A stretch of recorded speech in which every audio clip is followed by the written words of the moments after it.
SSC পরীক্ষাটা হচ্ছে 10 বছরের একটা জ্ঞান, যেটা হচ্ছে আমরা সারা 10 বছর যেটা পড়লাম সেটা আমরা এসএসসিতেই করতে পারি। তো এসএসসিতে যদি আমরা ফেল করে যদি আমরা এইচএসসিতে যাই তাহলে তো এটা লাভ হয় না, কারণ আমরা আমরা যে 10 বছর কী শিখলাম সেটা কিন্তু আমাদের এসএসসির ফল হয়, সেটার উপর কিন্তু আমাদের রেজাল্টটা ডিপেন্ড করছে। তো আমরা যদি সহজে ইজিলি ফেল করি, যদি আমরা কলেজ লাইফে চলে যাই, তাহলে বাচ্চারা তার পড়াশোনার প্রতি আগ্রহ থাকবে না। তখন তারা ভাববে যে ওকে, ফেল করলে তো সমস্যা নেই, 2 বছর ফেল করলে আমি কলেজে উঠে যাব। তখন তারা একটা অনীহা চলে আসবে, তারা পড়াশোনা থেকে দূরে চলে যাবে।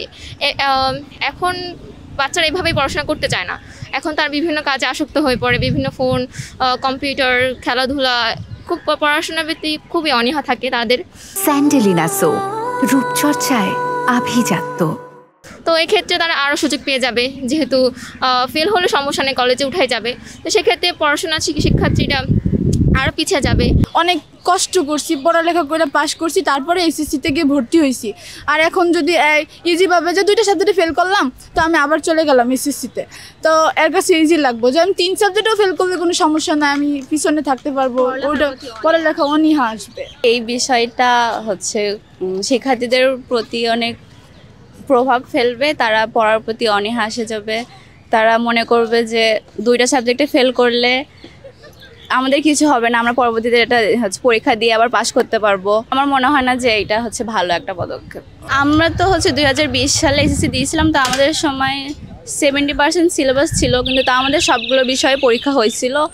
এবং কলেজে ওঠার ক্ষেত্রে আমাদের জিপিএ 5 পেয়ে হচ্ছে ভালো কোনো কলেজে চয়েস দেওয়া লাগতো।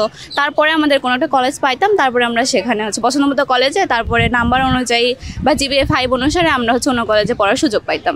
আর যদি আমাদের ছোট বয়সের যারা আছে তারা যদি এবার এসএসসি দেয়, আর তারা যদি 2টা পরীক্ষায় ফেল করলেও যদি হচ্ছে কলেজে পড়ার সুযোগ পায়, এবার পরে যদি সেটা রিটেক দিতে হয়, অবশ্যই এটা হচ্ছে তাদের পড়ালেখার প্রতি প্রভাব ফেলতে পারে এবং পড়ালেখার প্রতি অনীহা আসবে বলে আমার মনে হয়।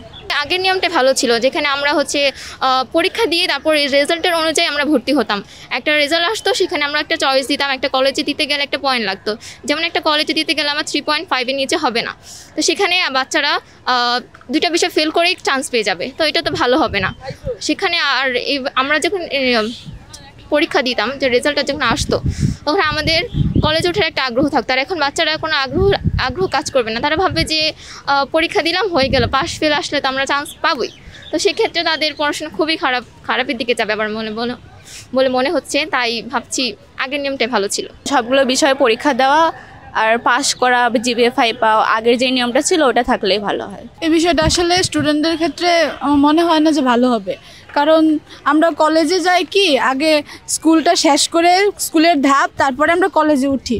যখন আমরা কলেজে পড়ালেখা করব, আবার তাছাড়া আবার স্কুলে যে 2 সাবজেক্টে ফেল করলাম, 2 সাবজেক্টে আবার পরীক্ষা দিতে হবে রিটেক, তো এতে একটু ঝামেলা পড়ে যায়। আর তাছাড়া স্টুডেন্টদের মধ্যে যদি এরকম একটা না থাকে যে আমার আগে এটাই ফেল হয়েছে, তো আমি কলেজে পড়ালেখা করতেছি, মানে ভালো লাগে না ব্যাপারটা, কেমন যেন একটা আমার কাছে আনইজি ফিল হয়।